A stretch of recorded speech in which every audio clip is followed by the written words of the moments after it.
Bonjour et bienvenue à cette première séance d'information en ligne organisée par la CAF du Gard sur le thème de la séparation.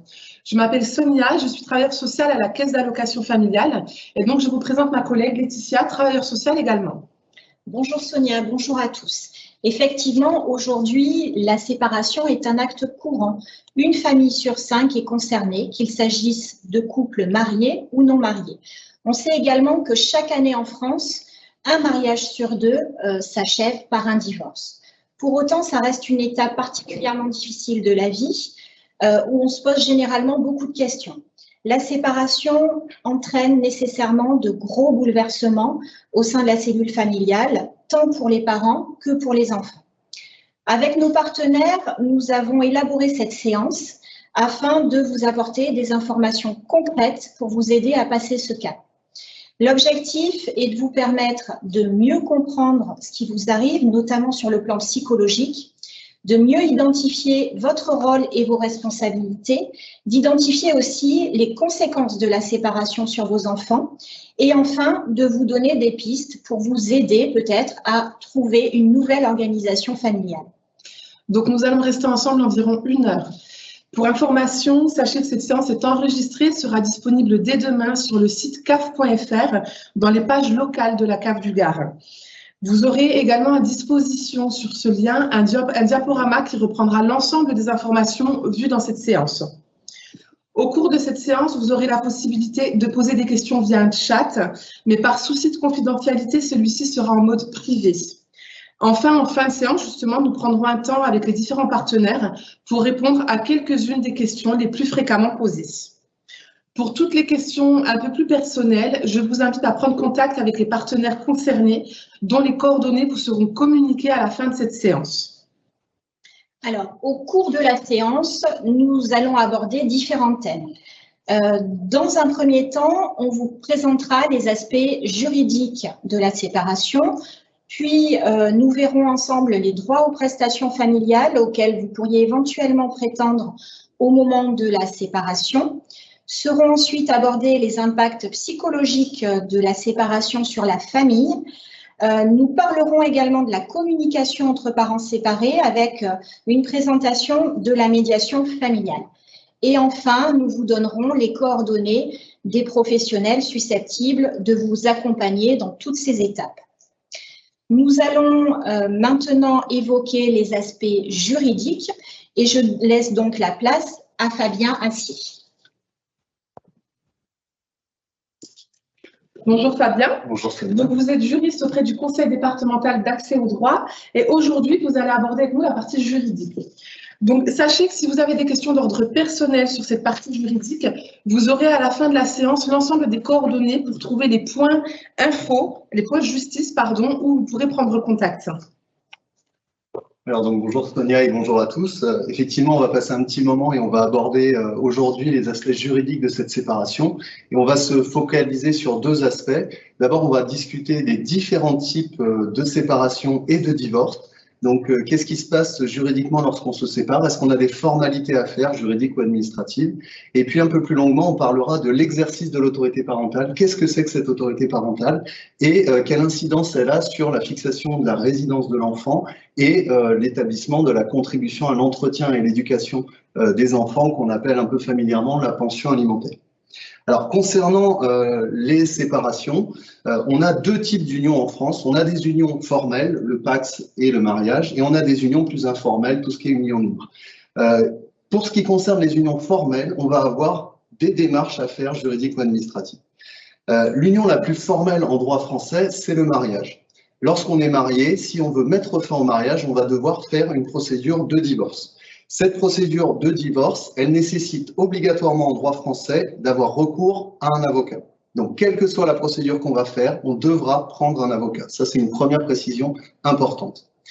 Deuxième chose à savoir, on a des divorces qui sont judiciaires, donc on va être obligé de venir passer devant un juge et le juge va prononcer le divorce, et des divorces extrajudiciaires qui vont se passer ailleurs, en l'occurrence chez un notaire. Donc, concernant le divorce le plus utilisé en droit français, c'est le divorce par consentement mutuel. Ce divorce, il n'est pas judiciaire, on va le faire devant un notaire.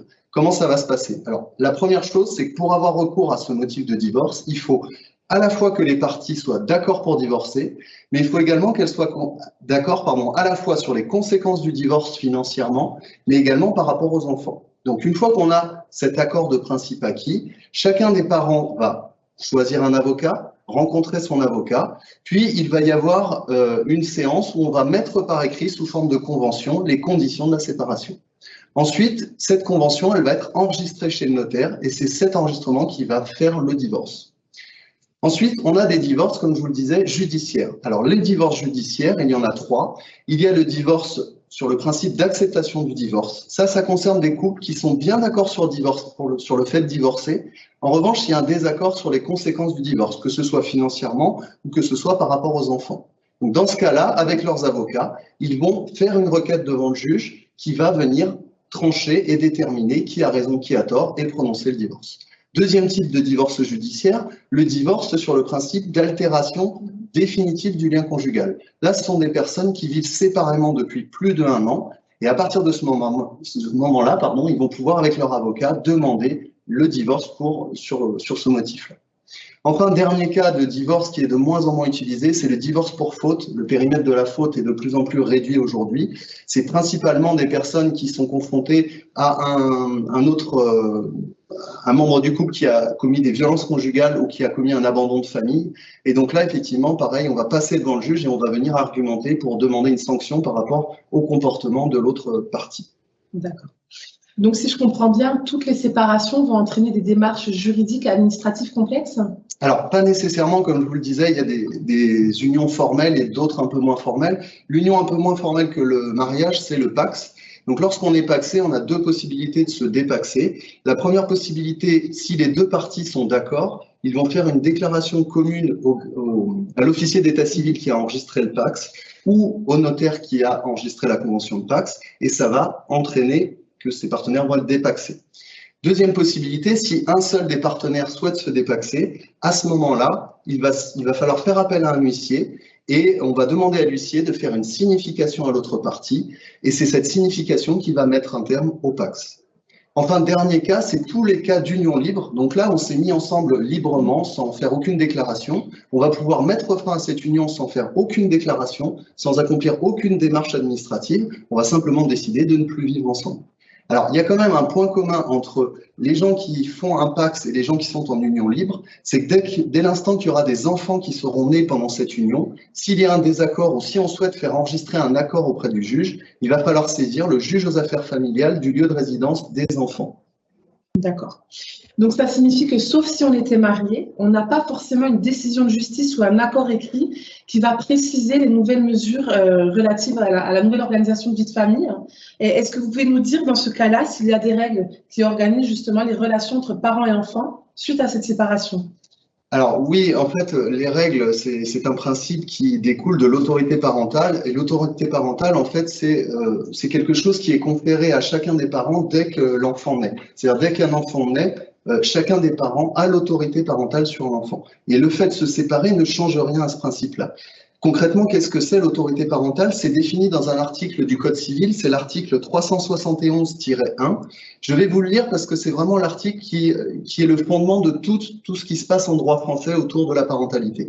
Donc cet article, il dit que l'autorité parentale, c'est un ensemble de droits et de devoirs qui sont exercés conjointement, c'est-à-dire ensemble, par les parents et qui ont pour finalité l'intérêt de l'enfant.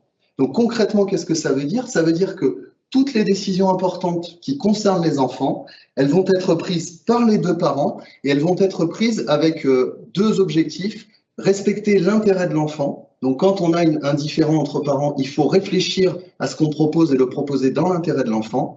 Et il faut également que ça respecte le droit de chaque parent à avoir un lien, une relation avec l'enfant. Ça, c'est fondamental. C'est ce qui va guider d'ailleurs le juge s'il est amené à se prononcer sur un désaccord parental autour des enfants. Alors, est-ce qu'un parent peut-il prendre seul une décision concernant son enfant? Par exemple, comment peut-il l'inscrire dans une école privée? Comment peut-il l'inscrire dans une activité sportive particulière? Ou alors tout simplement l'emmener chez le coiffeur? Alors, voilà, effectivement, je vous ai dit que les parents partageaient l'autorité parentale, mais c'est vrai que c'est un peu incohérent puisque au moment où ils se séparent, ils vont pas vivre ensemble. Donc, comment ils vont faire pour prendre ensemble des décisions pour l'enfant? Donc, la loi, elle différencie deux types d'actes. Elle différencie les actes usuels, qui sont des actes du quotidien, qui n'engagent pas l'avenir de l'enfant. Donc, au titre de ces actes, on a des petites choses du quotidien, amener l'enfant à l'école le matin, l'amener chez le coiffeur. Il a un petit rhume, je l'amène chez le médecin. Donc ça, ce sont des actes usuels. On présume que l'autre parent, il est d'accord pour qu'on fasse ça. On n'a pas besoin de son autorisation.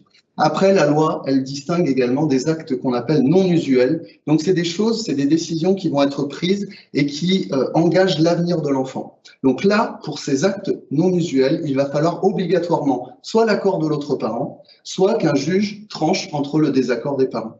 Donc, au titre des actes non usuels habituels, on va retrouver tout ce qui concerne l'orientation de l'enfant. Est-ce que je vais l'inscrire dans une école publique ou dans une école privée? Est-ce que je vais lui faire faire des études générales ou des études technologiques? Est-ce que, éventuellement, si j'ai des croyances religieuses, j'ai le droit de le faire circoncire, de le baptiser? Donc, tout ça, ce sont des éléments où les parents doivent être d'accord. Et dernier exemple qu'on peut donner, autant tout à l'heure, si mon enfant il a un petit rhume, je l'amène chez le médecin, pas de problème. Mais imaginons que mon enfant a une grave pathologie, qu'il faut choisir un traitement entre plusieurs traitements.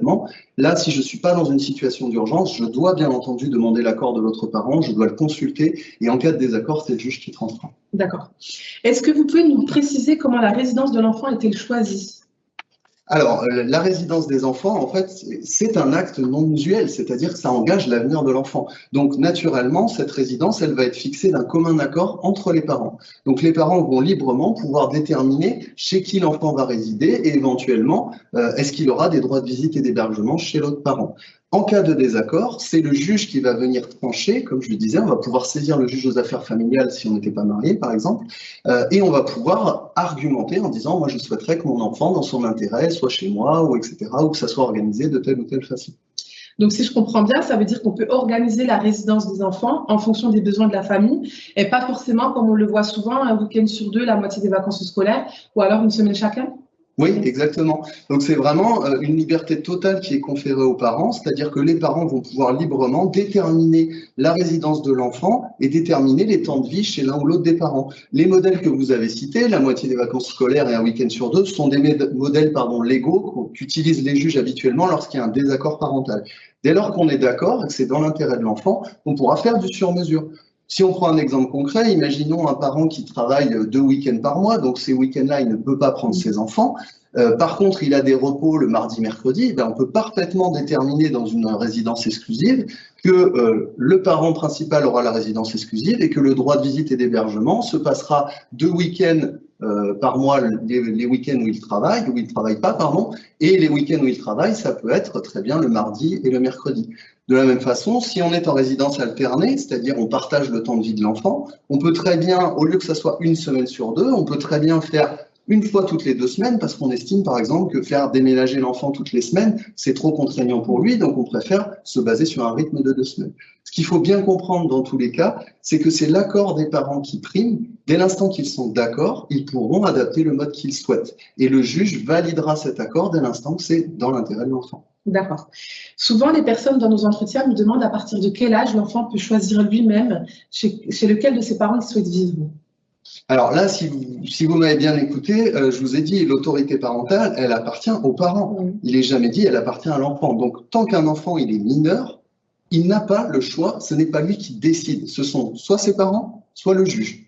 La seule chose, et là où il y a une confusion parfois, c'est que l'enfant, il a le droit d'être entendu, y compris en justice. Donc, à partir du moment où il est cohérent, où il a un certain âge, l'enfant, il va pouvoir être entendu en justice, il va pouvoir expliquer pourquoi il préfère vivre avec papa ou avec maman, et ce sont soit ses parents, si ça se passe en dehors de la justice, soit le juge qui va prendre la décision. Donc cette décision n'appartient jamais à l'enfant, en revanche, elle appartient à ses parents ou au juge qui peuvent effectivement aller dans le sens de ce qu'a souhaité l'enfant. Merci. Il nous reste un dernier point à aborder, donc souvent un petit peu délicat, à savoir celui de la fixation ou non d'une pension alimentaire. Fabien, est-ce que vous pouvez nous en dire plus à ce sujet?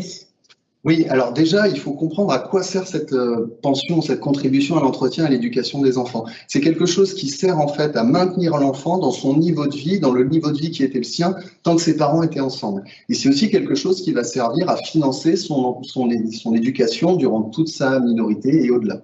Donc ça, une fois compris à quoi ça sert, il faut comprendre que ça ne prend pas nécessairement la forme d'un versement financier.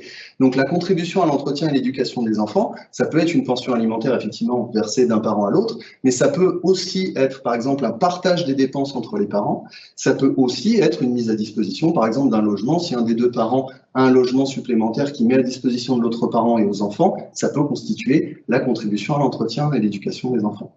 Globalement, comment on la fixe lorsqu'on a un doute ou quand on saisit un juge, qu'est-ce qu'il fait pour fixer cette pension alimentaire? En fait, le juge, il va prendre plusieurs facteurs. Il va prendre les facultés contributives des parents. Donc, qu'est-ce que gagnent les parents?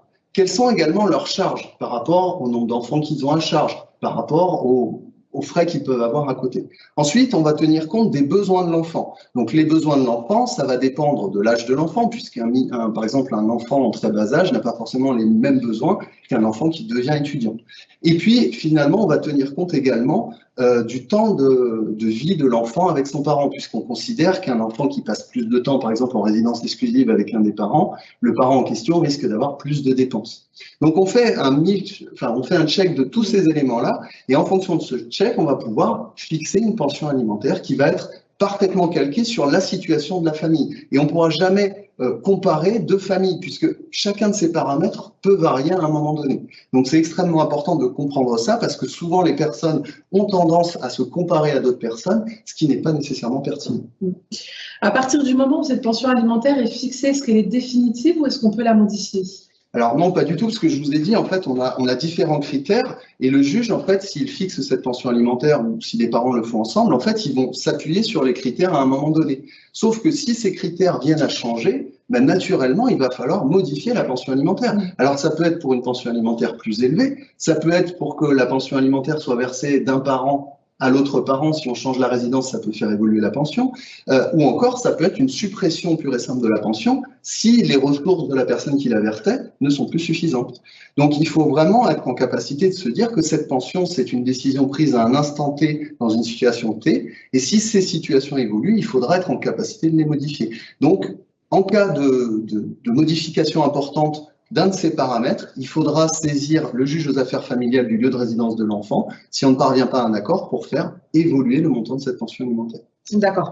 Alors, une question qui nous est souvent posée sur la pension alimentaire, c'est à partir de quand est-ce qu'elle s'arrête? Est-ce qu'elle doit s'interrompre à passer la majorité des enfants? Alors non, pas du tout. Et d'ailleurs, maintenant, dans la plupart des jugements, c'est bien précisé que la pension alimentaire ne s'interrompt pas avec la majorité de l'enfant.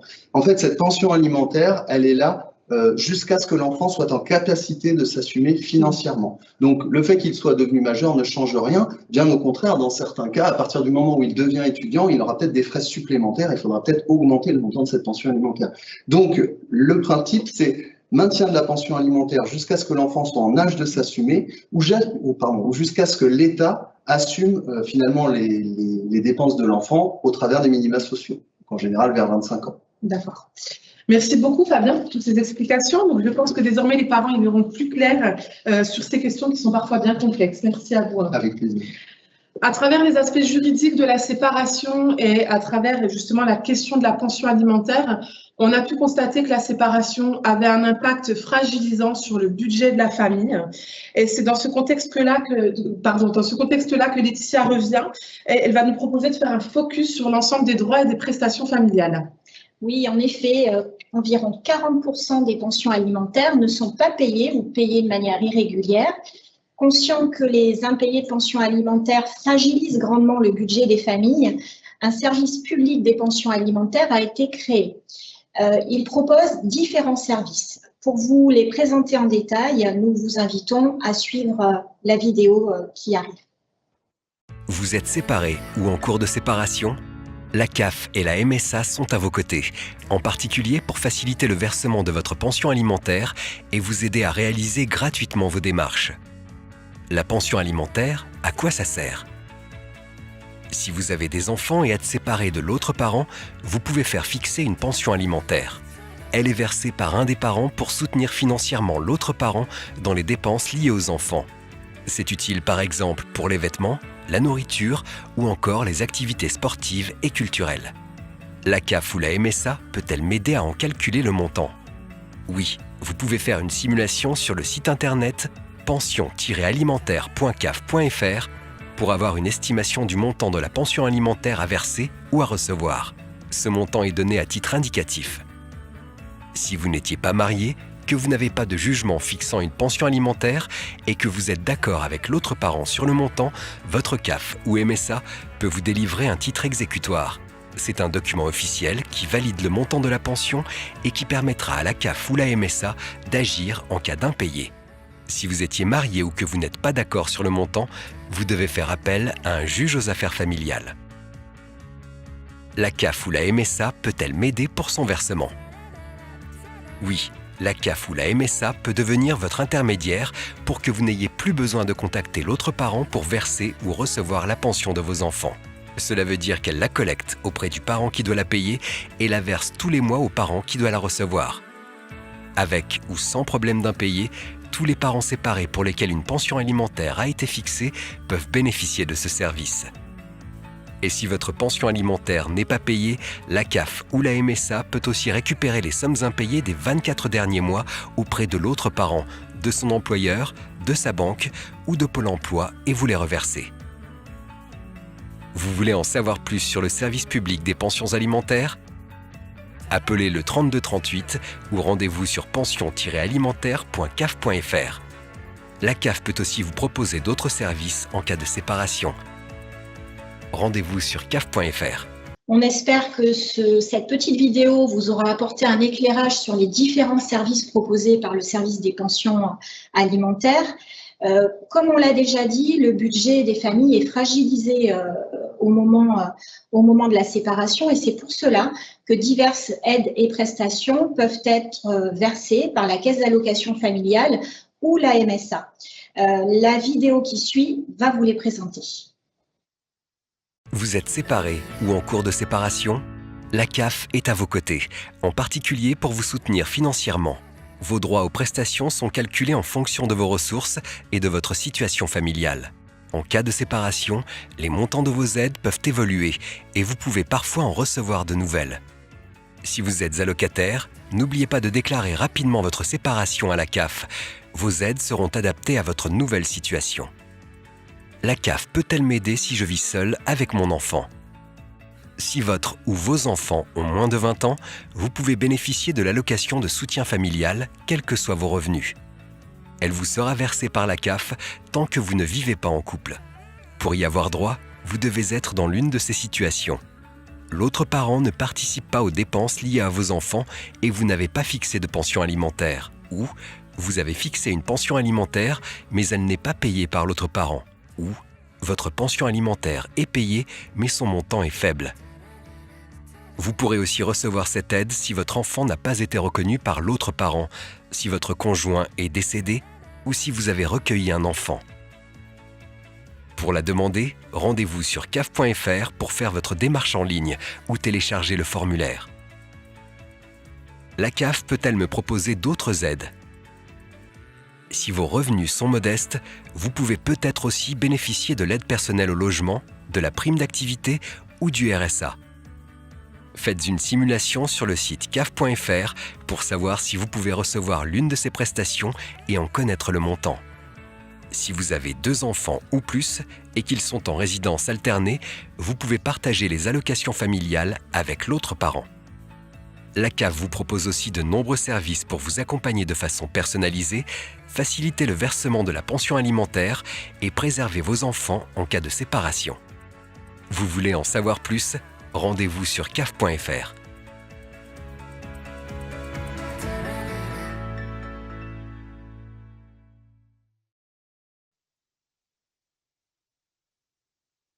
Donc, comme vous l'aurez compris, il est très important de signaler votre séparation à la CAF ou à la MSA, car des droits peuvent être ouverts ou réétudiés au moment de votre changement de situation familiale. Donc, si vous souhaitez faire une simulation de droit ou bien faire une demande de prestation, vous pouvez effectuer ces démarches sur le caf.fr, rubrique « Mon compte », ou bien prendre rendez-vous avec un agent du service administratif sur le caf.fr. Vous pouvez également contacter un travailleur social de la CAF ou de la MSA si vous êtes ressortissant agricole. Ces derniers pourront vous apporter des informations, vous soutenir dans vos démarches ou bien vous proposer, si nécessaire, un accompagnement adapté. Le secrétariat des travailleurs sociaux de la CAF est joignable au numéro qui s'affiche 04 66 87 92 87. Concernant la MSA, vous trouverez leurs coordonnées sur leur site internet languedoc.msa.fr. Alors, au cours de nos accompagnements individuels, les parents nous font souvent part de leurs inquiétudes quant aux répercussions psychologiques de la séparation sur l'ensemble de la famille. Armelle Dupré, psychologue au CIDFF, donc le Centre d'information des droits des femmes et des familles, a préparé une séquence vidéo sur ce thème pour tenter de nous apporter des éléments de compréhension. J'aborde dans cette vidéo la question des conséquences au niveau psychologique de la séparation pour les parents et pour les enfants. Tout d'abord, que se passe-t-il au niveau psychologique lors d'une séparation ? Lors d'une séparation, la relation de couple va s'arrêter, mais la relation entre les parents et les enfants, elle va perdurer. Elle va simplement s'organiser différemment. Toute séparation implique nécessairement différentes émotions et notamment un travail de deuil en quelque sorte. Un travail de deuil de la relation de couple, un travail de deuil de la famille telle qu'elle était et enfin un travail de deuil de la famille et du couple qu'on avait rêvé, qu'on avait imaginé, les projets qu'on avait faits pour cette famille qui vont devoir du coup s'organiser différemment. Attention, puisque chaque personne évolue dans ces différentes étapes du travail de deuil à son rythme. Donc, ces différences de rythme peuvent engendrer des incompréhensions, voire des tensions ou des conflits.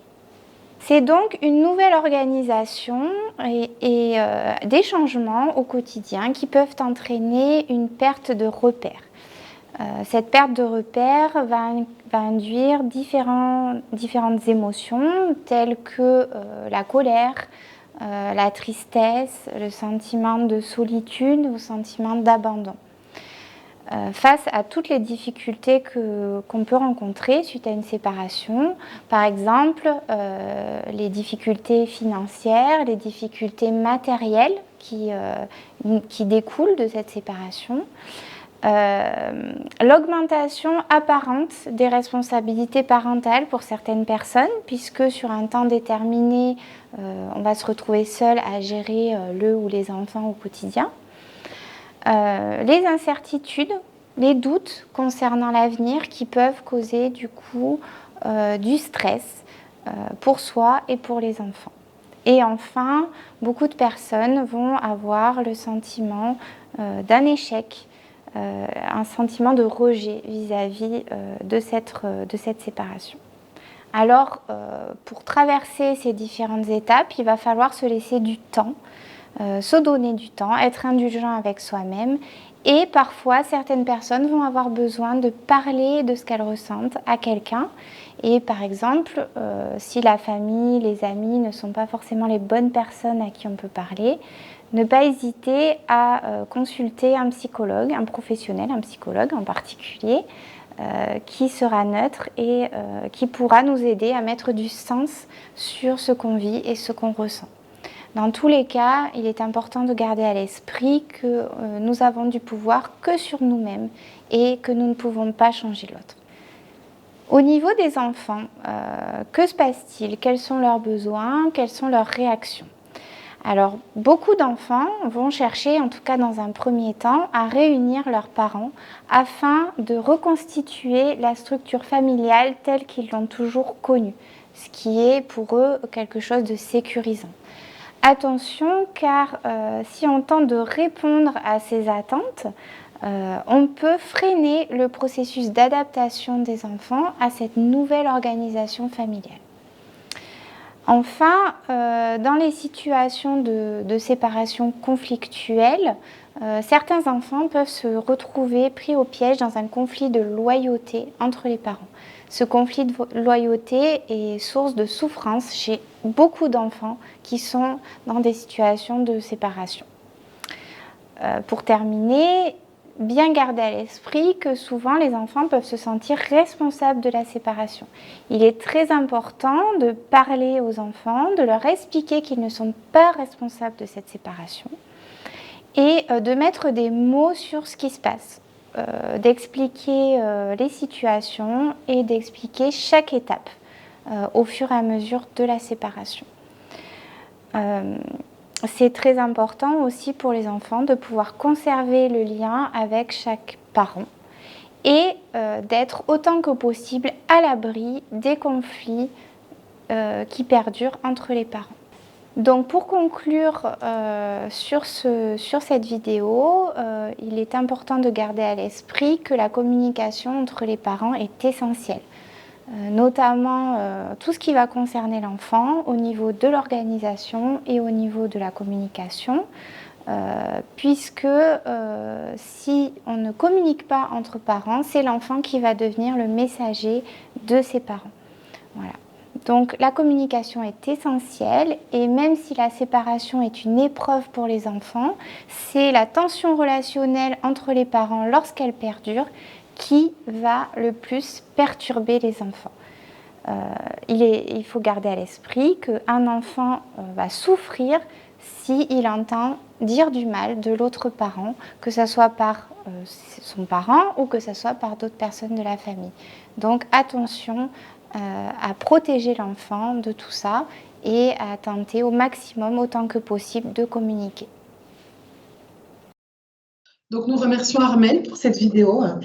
Donc comme elle l'a bien précisé, il est important de maintenir une bonne communication et ce dans l'intérêt des enfants.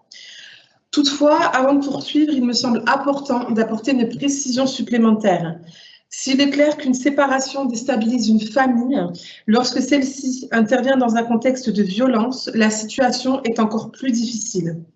Dans ces cas-là, il est nécessaire de mettre en place une prise en charge spécifique pour protéger l'ensemble de la famille. Dans ce cas-là, vous pouvez contacter le 3919, numéro d'urgence qui s'affiche à l'écran. Vous trouverez également la liste des partenaires compétents en fin de séance. Nous allons maintenant aborder la communication entre parents. Alors attention, j'y reviens, mais dans un contexte de violence, certains points développés ne seront pas adaptés.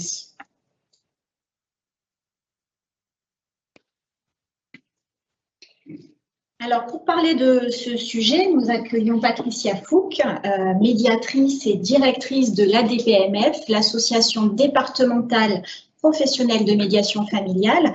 Bonjour Patricia. Bonjour Laetitia. J'imagine qu'en tant que médiatrice familiale, vous avez l'habitude de rencontrer des parents séparés, de les recevoir dans vos bureaux et je suppose qu'ils ont du mal à se parler quand ils viennent vous voir, bien tout simplement à plus du tout communiquer. Tout à fait. Effectivement, dans 80% de situations de médiation familiale, il s'agit des effets de la séparation ou du divorce. Et en règle générale, quand on vient nous rencontrer, soit les personnes, alors c'est extrêmement important, viennent aussi pour vérifier avec nous des accords qu'ils ont trouvés pour pouvoir les faire homologuer, parce que qui dit homologation d'accords, encore faut-il qu'il y ait des codes à respecter et parfois on n'est pas toujours au fait de ce que la justice attend. Donc on est là aussi pour ce travail-là. Mais effectivement, aujourd'hui, notre présence et intervention va venir autour de la communication, comment rétablir une communication entre parents ou comment même parfois la mettre en œuvre tout simplement. D'accord. Alors Patricia, est-ce que vous pouvez nous expliquer concrètement comment résoudre les conflits en matière familiale? Oui, il y a trois façons, je dirais essentiellement, pour résoudre les conflits en matière familiale. D'abord, il y a sans intermédiaire, c'est-à-dire que même si on se sépare, même si c'est compliqué, on trouve encore et on a trouvé ensemble de décisions sans intermédiaire. Ça, c'est une première possibilité. La deuxième, on fait appel à la justice, donc on va devant le tribunal, on prend un avocat ou pas, mais on va devant le tribunal. Et la troisième solution, possibilité, c'est effectivement de faire appel à un service de médiation ou à un médiateur familial qui va vous aider et vous soutenir pour trouver vos propres solutions. une précision tout de même, ces trois possibilités de façon de résoudre l'organisation de vie des enfants qui est en place, peut se faire parfois sans intermédiaire, puis à un moment où on en a besoin, ça peut être devant la justice et parallèlement aussi en médiation familiale. Voilà, c'est quelque chose qui est tout à fait possible en triangulation. Ok. Donc, si je comprends bien, Patricia, une mauvaise communication est source de malentendus. Oui. Comment concrètement on peut essayer de les éviter? Alors effectivement, la communication, on communique toujours. Pour autant, parfois on communique très mal. Et communiquer, ça, quand on ne s'entend pas et quand c'est une mauvaise communication, ce qui va en découler, comme on a pu le voir tout à l'heure sur les aspects psychologiques, c'est l'enfant à qui on va demander de faire ce que les parents n'arrivent plus ou n'arrivent pas à faire. Mauvaise communication, j'entends par exemple, on entend sans s'écouter, on comprend autre chose que ce que chacun dit, on argumente sans jamais entendre l'autre. On pense pour l'autre, parce que vous savez bien, quand on se sépare, on dit « mais je le connais », sauf que je sais comment il va dire, je sais comment il va intervenir, et on veut toujours avoir raison. Et c'est effectivement, tout ce mode-là va faire que l'enfant va être au cœur de cette mauvaise communication, on va lui demander de prendre des décisions à la place des parents. Donc, pour conclure, pour continuer, comment lutter contre cela? Parce que, en somme, c'est tout ce qui est plus humain. C'est-à-dire, il ne s'agit pas de dire aux parents, vous communiquez mal, vous êtes coupable. Non, il n'y a pas de coupable. On est tous responsables. Pour autant, on n'est pas coupable quand, effectivement, les choses sont trop compliquées pour nous, où il y a, effectivement, au moment de la séparation, voire un peu plus après, des choses extrêmement douloureuses qui ne sont pas réglées, des situations qui nous angoissent, la question de l'argent, bien évidemment, la question d'être séparé ou pas de son enfant. Plein de questions se posent à soi, le relationnel, la famille, les amis, tout ça s'effondre un peu et il va falloir quand même, je dirais, s'armer pour parler, écouter, échanger avec l'autre parent dans un espace un peu plus apaisé. J'ai envie de dire, on va essayer de partir de ce qu'on appelle du conjugal pour faire du parental, pour être dans une communication autour du parental. Parler avec l'autre parent dont on est séparé, c'est moi que vous en ayez envie, que vous soyez dans de bonne communication, mais là, c'est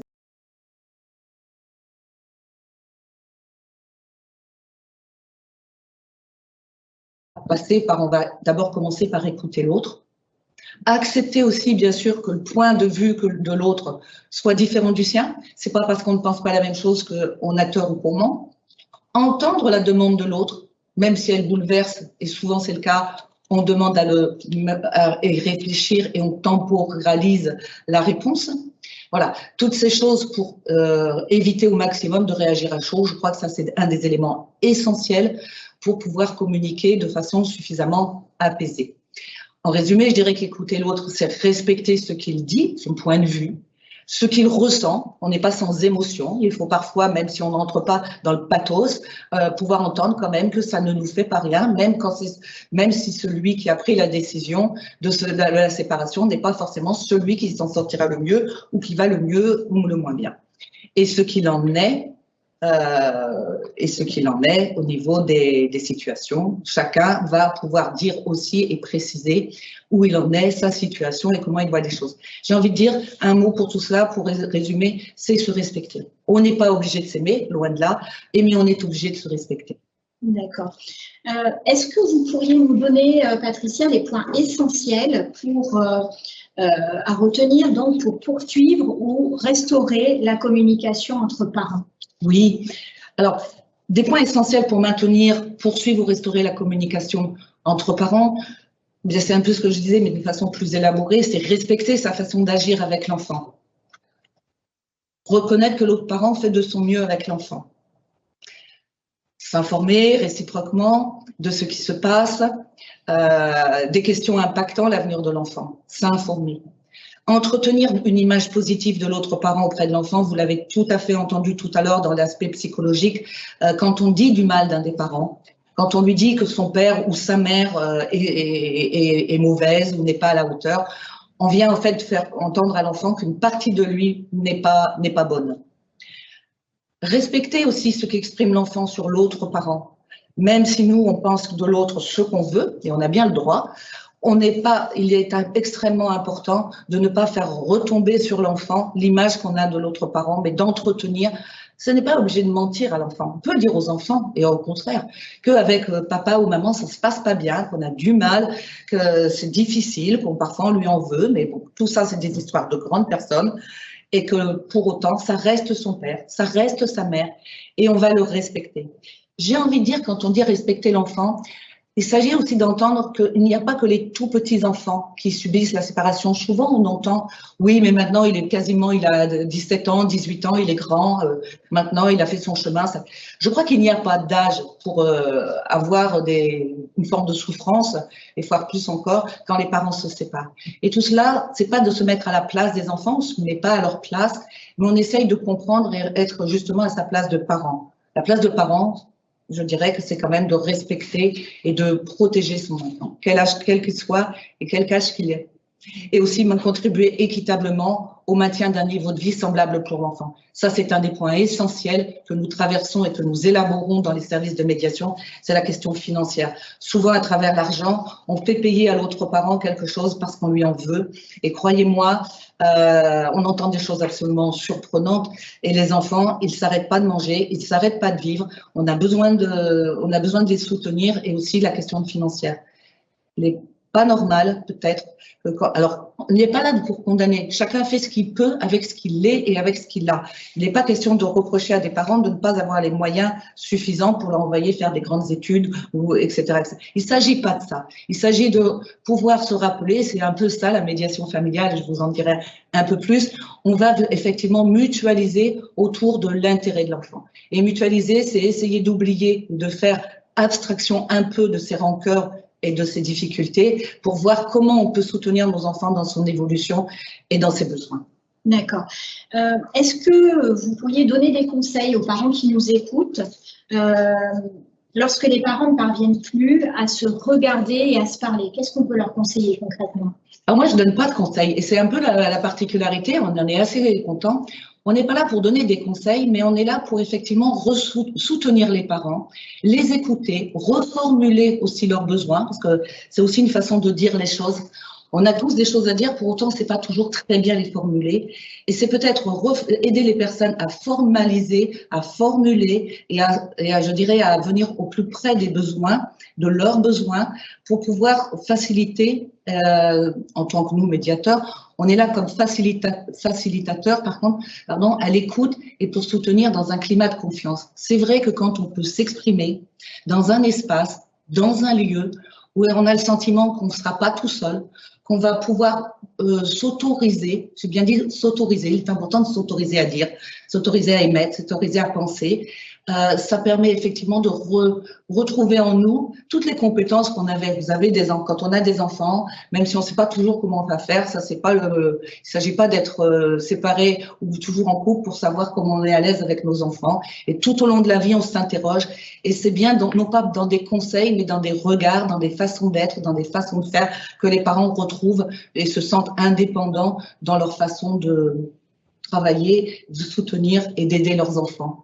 Voilà. Et c'est surtout, je dirais qu'il faut savoir que l'espace de médiation familiale, même si nous sommes financés, c'est le cas pour un service comme le nôtre, il y en a d'autres qui sont conventionnés par un certain nombre de partenaires, notamment la Caisse d'allocation familiale, mais aussi la justice, la MSA, entre autres. Nous sommes indépendants des institutions judiciaires et sociales, et savoir que vous êtes dans un espace de confidentialité où il n'y aura jamais aucun écrit qui pourra venir servir contre l'un ou contre l'autre. On ne rencontre pas ce qui se dit dans l'espace médiation des institutions judiciaires et sociales, mais peut-être on vous aide à élaborer, formaliser des accords de médiation qui peuvent ensuite être en capacité d'être homologués par le juge aux affaires familiales. D'accord, Patricia. Alors justement, est-ce que vous pourriez nous préciser le rôle du médiateur familial?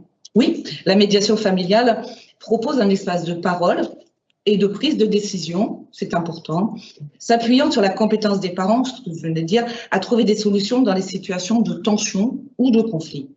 Comme lors d'une séparation ou d'un conflit, la médiation familiale intervient dans d'autres champs de la famille. Aussi, elle privilégie les besoins de l'enfant dans un maintien des liens avec ses deux parents. Donc, vous pouvez rencontrer un médiateur familial avant, pendant ou après la séparation.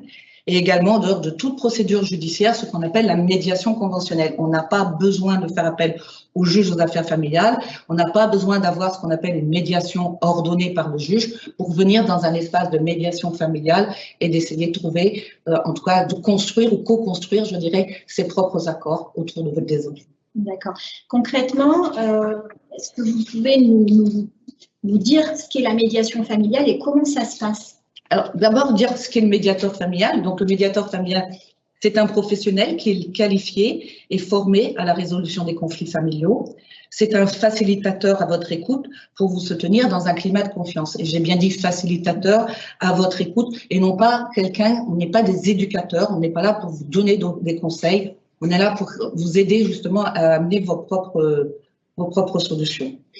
Le médiateur familial que je suis également est garant de la confidentialité des entretiens et il est aussi indépendant, ce que je viens de dire, des institutions judiciaires. Donc c'est un espace de parole, on vous recevra ensemble. Alors je vais préciser, pour faire une médiation familiale, il faut être deux. Pour autant, parfois, il est important que nous vous recevions dans ce qu'on appelle un entretien individuel. Parce qu'il y a des choses, des faits qui sont difficiles à exprimer en premier lieu, en première intention, avec l'autre. Donc, le médiateur familial va, en vous recevant individuellement, vous aider, vous soutenir à formuler vos besoins et essayer de le faire entendre et passer par l'autre. Il n'est pas tant nécessaire de dire ce qu'on pense n'importe comment. Il est extrêmement important, et c'est ça la médiation familiale, de permettre à chacun d'exprimer au plus près ses besoins et les besoins de leurs enfants, dans une forme de compréhension où l'autre est en situation de répondre et d'entendre. Pour exemple, et on l'a souvent, on a parfois des personnes qui nous disent comme ça, oui, je vais te dire ça, mais je suis sûre que tu ne vas pas être d'accord. Sachez que quand on commence comme ça, on est sûr que l'autre ne va pas accepter et ça va déjà braquer. Par contre, en disant, voilà, moi je pense ça, je ne suis pas sûre que tu sois d'accord, c'est une façon de dire les choses, mais j'aimerais bien que tu l'entendes. Et il y a une façon de le dire, dans le respect, on ne s'injurie pas, même si on est en colère. Il y a de toute façon un maître mot dans la médiation familiale, c'est qu'on ne peut pas s'injurier et on ne peut pas... Alors ça ne veut pas dire qu'on ne se dit pas des choses très difficiles, pour autant on est dans le respect de la façon dont on parle. Et le médiateur que nous sommes est garant de cela. Il va aussi parler de ce qui a été vécu. On va permettre de parler de ce qui a été vécu, compris ou ressenti. On ne peut pas venir, et c'est important d'entendre, pour trouver des solutions pour ces enfants, il faut pouvoir quand même être en capacité de les élaborer. Donc, il faut avoir réglé un certain nombre de choses au niveau du conjugal. Et quand je dis que pour séparer le conjugal du parental, il y a une étape. Et cette étape est fort importante. Et c'était aussi un lieu pour cela, pour pouvoir élaborer, de pouvoir entendre et parfois s'excuser de ce qui a été dit ou de ce qui a été fait. De trouver les moyens de vous écouter, de vous parler, de restaurer un dialogue, c'est le rôle du médiateur et de la médiation, et de prendre des décisions, parce que la médiation familiale est bien là non pas pour faire une thérapie d'ex-couple, mais bien effectivement pour trouver des solutions, des accords concrets. En tout cas, on les tente. C'est-à-dire qu'on va aller jusqu'au bout. Mais pour autant, ça peut avoir des effets thérapeutiques, mais c'est en rien une thérapie familiale. On est bien sur des champs de décision et de prise de décision de parents. Ce n'est pas un des parents qui va imposer à l'autre. On est là aussi pour absolument respecter cette règle de partage. Voilà. D'accord. Alors, une question pratique, Patricia. Souvent, les parents nous demandent si la médiation familiale est payante et si oui, combien elle coûte. Alors, en ce qui nous concerne, et pour beaucoup de médiateurs qui sont dans ces services et les structures sur le département du Gard, nous sommes des services conventionnés. Comme je le disais tout à l'heure, nous obtenons des subventions annuelles qui nous permettent de travailler dans de très bonnes conditions et qui permettent surtout aux parents de non pas avoir un paiement, mais une participation au coût d'une séance de médiateur. Nous sommes des professionnels, donc nous ne sommes pas des bénévoles, et pour autant le coût de la médiation pour les personnes peut aller pour ce qui est des minima sociaux à 2 € par personne et par entretien. Pour donner une fourchette aux alentours du SMIC, c'est autour de 5 €. 5-7 euros, et ça va jusqu'à une possibilité de plus d'une centaine d'euros, mais là c'est pour des revenus supérieurs à 5 000 euros par mois et par personne. Voilà un peu. Vous pouvez consulter, de toute façon, nous avons la même grille sur tout le territoire en France, que vous pouvez consulter sur Internet, qui s'appelle grille tarifaire de la médiation familiale, de la CAF. D'accord. Donc, excusez-moi, mais c'est important. En ce qui me concerne, depuis de nombreuses années, donc je travaille en médiation familiale. Le coût de la médiation n'a jamais été un frein à la mise en œuvre de celle-ci. C'est important de le préciser, tout à fait. effectivement. D'accord. Voilà. Et si vous, alors ce qui est important et c'est fondamental même, j'ai envie de préciser que quand vous trouvez des accords pendant cette médiation familiale, si vous trouvez des accords sur l'organisation, vous êtes d'accord pour que votre enfant change de résidence, vous pouvez faire homologuer vos accords. Ça va très très vite et c'est sans audience. C'est-à-dire que là, pour le coup, vous n'avez même pas besoin, vous envoyez vos accords. On vous a en règle générale aidé, ce que je disais tout à l'heure, ce que je vous disais Laetitia, les services de médiation dans lesquels nous travaillons ont l'habitude, travaillent sur des modules et des modèles qui permettent effectivement de donner toutes les informations précises, et on sait qu'au niveau de la justice, il faut être clair et précis pour pouvoir faire homologuer votre accord, et vous l'avez dans les 15 jours, 3 semaines maximum. D'accord. Merci Patricia pour toutes ces explications. Merci à vous. Au revoir. Je pense que les parents qui nous écoutent auront bien compris tout l'intérêt de la médiation familiale. À présent, Sonia va nous rejoindre pour nous indiquer comment trouver ou retrouver toutes les informations utiles que nous venons d'évoquer ensemble. Donc oui, Laetitia, nous allons détailler ensemble les informations que vous pouvez trouver sur le caf.fr. Donc tout d'abord, pour commencer sur le site du caf.fr, il va être important pour vous de détailler le code postal de votre département pour avoir toutes les informations relatives à la CAF du Gard. Donc ensuite, sur votre gauche, vous pourrez trouver l'onglet « Offre de services ». À partir du moment où vous aurez cliqué dessus, vous verrez apparaître un nouvel onglet « Je me sépare, que dois-je faire ?» Et à ce moment-là, vous allez avoir plusieurs possibilités. Donc, vous verrez les démarches à effectuer lors de la séparation. Donc, vous trouverez un lien pour aller sur le site du service public des pensions alimentaires. Vous trouverez également les différentes adresses utiles dans le Gard. Donc, vous retrouverez les coordonnées de nos partenaires présents aujourd'hui, tels que la médiation familiale, le CDAD, le CIDFF. Vous trouverez ensuite les informations sur comment prendre un rendez-vous avec un travailleur social de la caisse d'allocation familiale. Ensuite, vous pourrez trouver toutes les informations pour contacter les partenaires dans un contexte de violence conjugale, comme on l'évoquait tout à l'heure. Vous avez à l'écran maintenant les différentes coordonnées de tous les partenaires qui ont participé à l'élaboration de cette séance. Donc, vous aurez les coordonnées du CIDFF, le Centre d'information des droits des femmes et des familles. Vous avez également les coordonnées du CDAD, le Conseil départemental d'accès aux droits. Vous trouverez les coordonnées aussi de la Maison des avocats en ce qui concerne le barreau d'Alès et le barreau de Nîmes.